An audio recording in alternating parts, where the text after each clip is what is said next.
Hello everyone. आज है 4 अक्टूबर 2023 and आज हम डिस्कस करने वाले हैं इंडियन एक्सप्रेस और द हिंदू के इम्पॉर्टेंट आर्टिकल्स। तो आगे बढ़ते हैं। पहला आर्टिकल आता है हमारा हेट स्पीच का। अब हेट स्पीच क्या होती है? बेसिकली किसी के भी द्वारा ऐसा कुछ दिया गया बयान या कुछ ऐसा बोला गया हो जिसका क्या इंटेंशन हो, किसी की इमेज को अफेक्ट करना, किसी की रेपुटेशन को टार्निश करना या फिर किसी के अगेंस्ट हेट स्प्रेड करना अमंग पीपल और एनीवेयर, उसको बोलते हैं हेट स्पीच। अब क्या हुआ ना कि ये एक ऑर्गेनाइजेशन है, एक एसोसिएशन है, एसोसिएशन फॉर डेमोक्रेटिक रिफॉर्म्स, जो कि किसके लिए काम करती है? जो कि काम करती है गवर्नमेंट को प्रमोट करने के लिए, एनकरेज करने के लिए कि इलेक्टोरल रिफॉर्म्स लाओ या फिर सिविल राइट्स के लिए लड़ती है।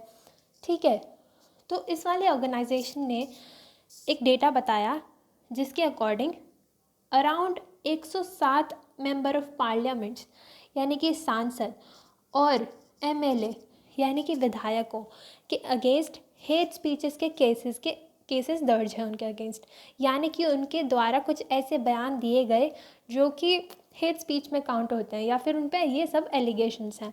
और साथ ही साथ अराउंड 480 कैंडिडेट्स ऐसे थे, मतलब जितने भी पिछले 5 सालों में कैंडिडेट्स ने इलेक्शंस लड़े हैं उनमें से अराउंड 440 कैंडिडेट्स ऐसे थे जिनके खिलाफ ये वाले एलिगेशन थे, ये वाले केसेस चल रहे थे।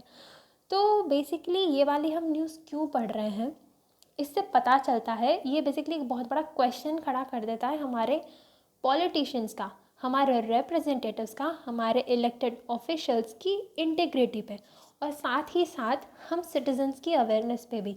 हम कैसे लोगों को इलेक्ट करके भेज रहे हैं, हम उनके बारे में देखते भी हैं या नहीं, हम उनकी हिस्ट्री देखते हैं क्या, हम उनके अगेंस्ट क्या क्या केसेस चल रहे हैं वो देखते हैं क्या, क्रिमिनल केसेस चल रहे हैं वो देखते हैं क्या, नहीं। क्या हम पता करते हैं उनके एसेट्स क्या हैं, उनकी इनकम क्या है? नहीं, हम बस जाके वोट कर देते हैं और जिसका रिज़ल्ट ये निकल के आता है। तो अगर हमें एक अच्छा गवर्नमेंट सेटअप चाहिए, एक अच्छी गवर्नमेंट चाहिए, तो हमें एज ए सिटीज़न अवेयर होना बहुत ज़रूरी है।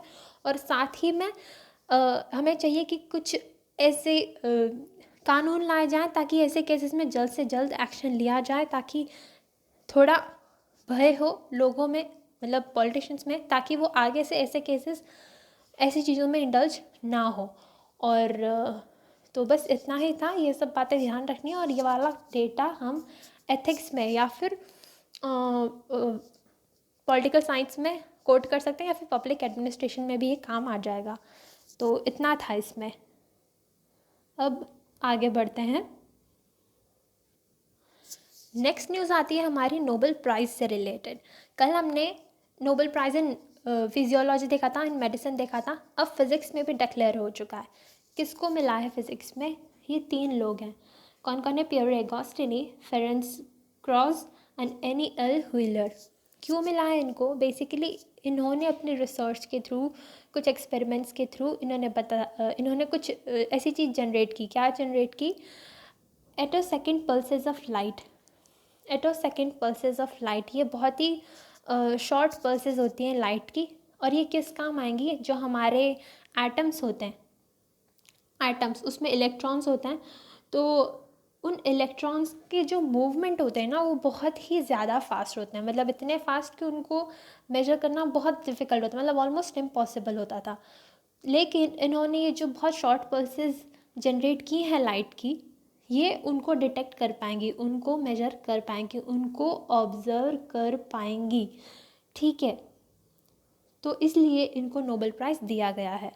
अब हम सोचेंगे कि एटो सेकेंड बार बार पढ़ रहे हैं हम, ये होता क्या है? ये बेसिकली एक यूनिट है टाइम की, बहुत बहुत बहुत ही ज़्यादा छोटी यूनिट है टाइम की।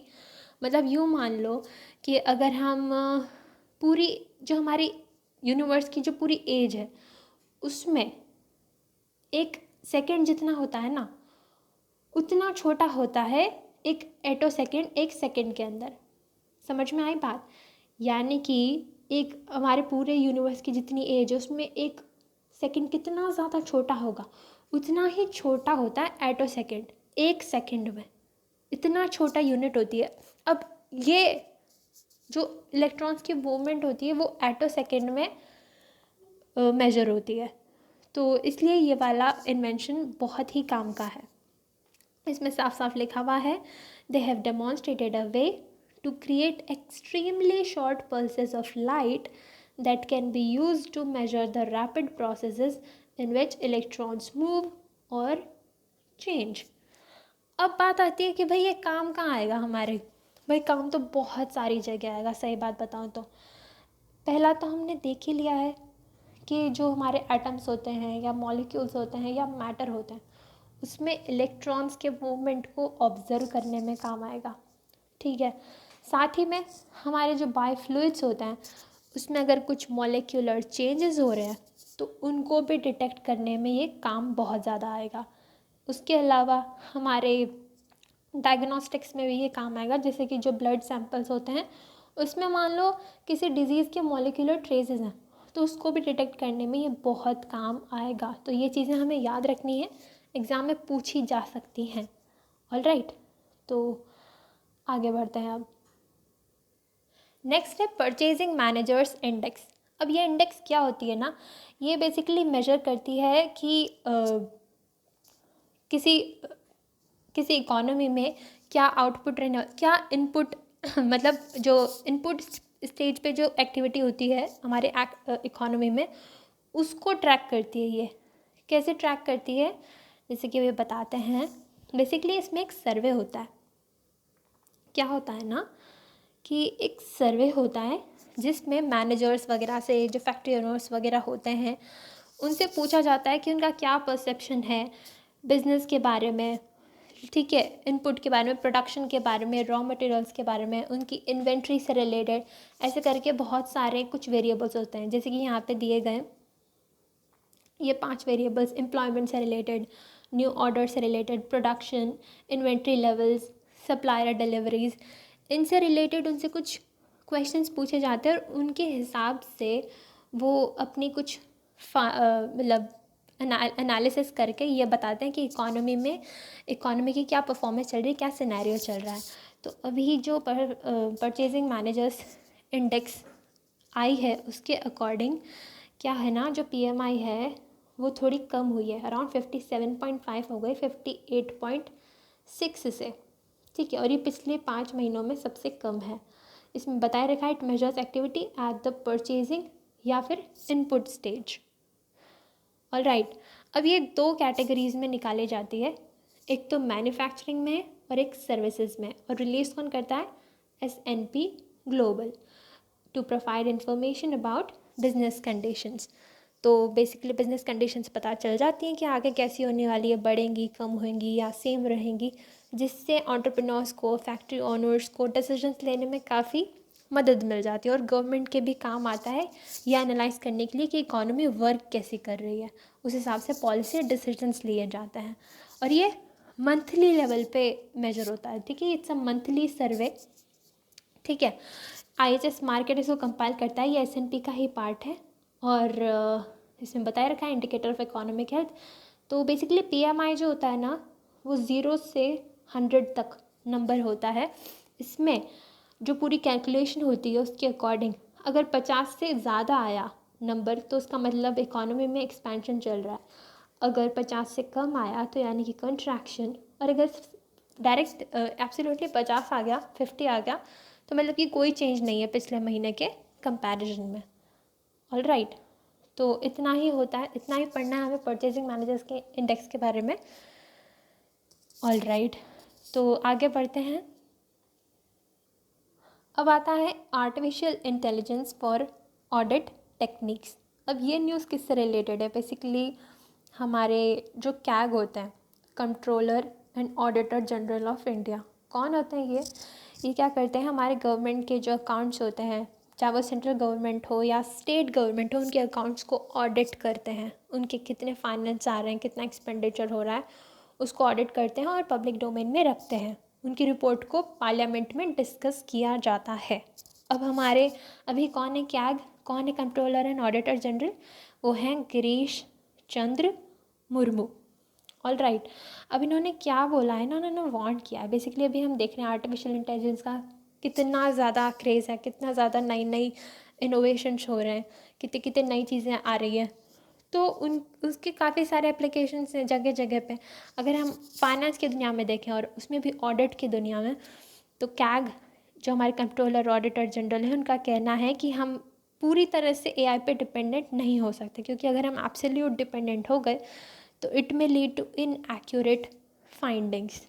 ऑल राइट, क्योंकि एआई से बहुत इजी होता है एक तो डेटा को फोर्ज करना, डेटा को मैनिपुलेट करना, इसलिए इसकी वजह से बहुत सारे क्वेश्चंस उठ जाएंगे ट्रांसपेरेंसी पे, ऑब्जेक्टिविटी पे, फेयरनेस पे, अकाउंटेबिलिटी पे।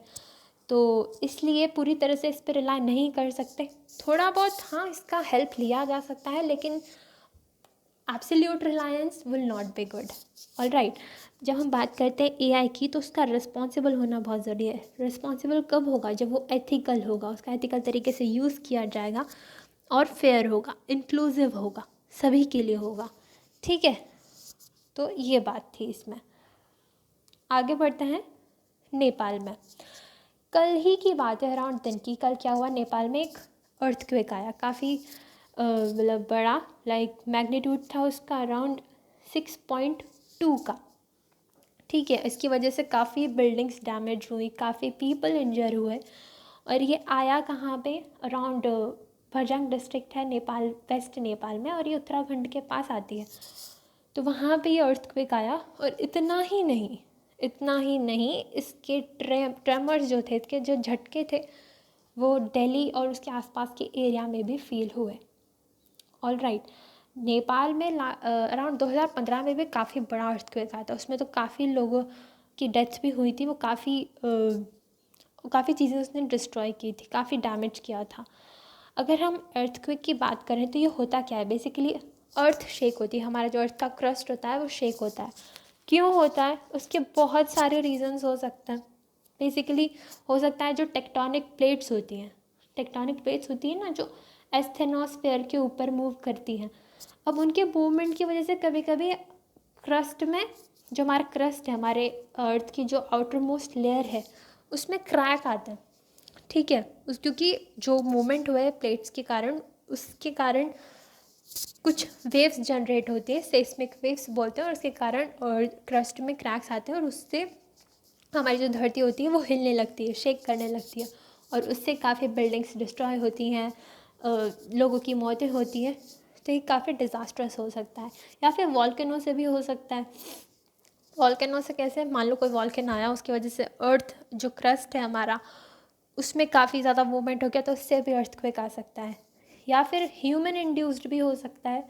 मान लो कि कहीं पे माइनिंग अच्छे तरीके से नहीं हो रही है, और उसके कारण भी कुछ अर्थक्वेक आ सकते हैं। ठीक है, तो बेसिकली लिखा है इसमें, generate waves that travels in all directions. और इन वेव्स को मेजर किससे करते हैं? इस सेस्मोग्राफ से। ठीक है, अब जो एक्चुअल में जो एकदम पॉइंट होता है अर्थ में, जहाँ से अर्थक्वेक स्टार्ट होता है, जहाँ से वेव्स स्टार्ट होती है, उसको बोलते हैं हाइपोसेंटर। और फिर वो ट्रैवल करके जिस जगह अर्थ पे सबसे पहले पहुँचती है, डायरेक्टली जो हाइपोसेंटर के जस्ट अबव जो पॉइंट होता है, उसको बोलते हैं एपिसेंटर। ठीक है, अब बात आती है UAPA की। क्या हुआ ना कि न्यूज़ क्लिक है एक ऑर्गेनाइजेशन, उसके फाउंडर और एडिटर इन चीफ को अरेस्ट किया गया है। क्यों अरेस्ट किया गया है? क्योंकि उनके खिलाफ एलिगेशंस थे कि उन्होंने कुछ प्रो चाइना प्रोपेगेंडा स्प्रेड किया है। ऑल राइट, उसके लिए इनको मनी रिसीव हुआ था। ये सब इन पर एलिगेशंस थे। अब ये UAPA क्या होता है?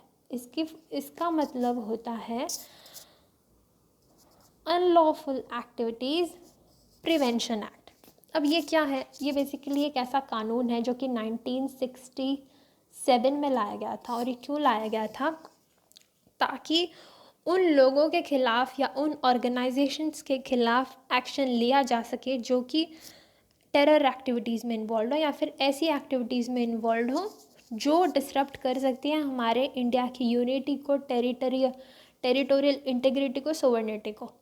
ठीक है, तो इसमें बेसिकली इस वाले एक्ट में अनलॉफुल एक्टिविटी किसको बताया गया है? That are activities intended to disrupt the territorial integrity and sovereignty of India. अब कोई भी इंसान, कोई भी व्यक्ति या कोई भी ऑर्गेनाइजेशन ऐसी एक्टिविटीज़ में अगर पार्ट लिए दिखती हैं तो उनके खिलाफ इस एक्ट के अकॉर्डिंग एक्शन लिया जा सकता है। और इसमें हायर पनिशमेंट्स, डेथ पेनल्टी और लाइफ इम्प्रिजनमेंट तक जाती हैं। यानी कि अगर कोई व्यक्ति ऐसी टेरर एक्टिविटीज़ में इन्वॉल्व होगा या फिर कुछ ऐसी सेपरेटिस्ट टेंडेंसीज़ में इन्वॉल्व होगा जिससे हमारे इंडिया की इंटीग्रिटी को खतरा है, तो उनके खिलाफ़ काफ़ी बढ़िया एक्शन लिया जा सकता है। काफ़ी लाइक लाइफ इम्प्रिजनमेंट तक उनको, डेथ पेनल्टी तक उनको दी जा सकती है। अब इसमें जो सेंट्रल गवर्नमेंट होती है उसके पास पावर होती है कि वो एक ऑफिशियल गैजेट के थ्रू डिक्लेयर करती है कौन सी एक्टिविटी अनलॉफुल है या नहीं है। और फिर चाहे इंडिया का हो कोई इंसान या फॉरेन का हो, कोई भी इसमें चार्ज किया जा सकता है। All right. और अरेस्ट होने के बाद अराउंड 180 डेज़ में उस जो भी इन्वेस्टिगेटिंग एजेंसी होगी उनको 180 डेज़ में चार्ज शीट फाइल करनी होती है। और उस ड्यूरेशन को बढ़ाया भी जा सकता है अगर कोर्ट से परमिशन ले ली जाए तो। 2019 में इस एक्ट में एक अमेंडमेंट लाया जाता है और उस अमेंडमेंट के अकॉर्डिंग किसी भी इंडिविजुअल को भी टेररिस्ट घोषित किया जा सकता है अगर वो कुछ एक्टिविटीज़ में इंडल्ज होता पाया गया तो, on certain grounds provided in the act. All right, so that's all for today. Thank you so much. Have a nice day.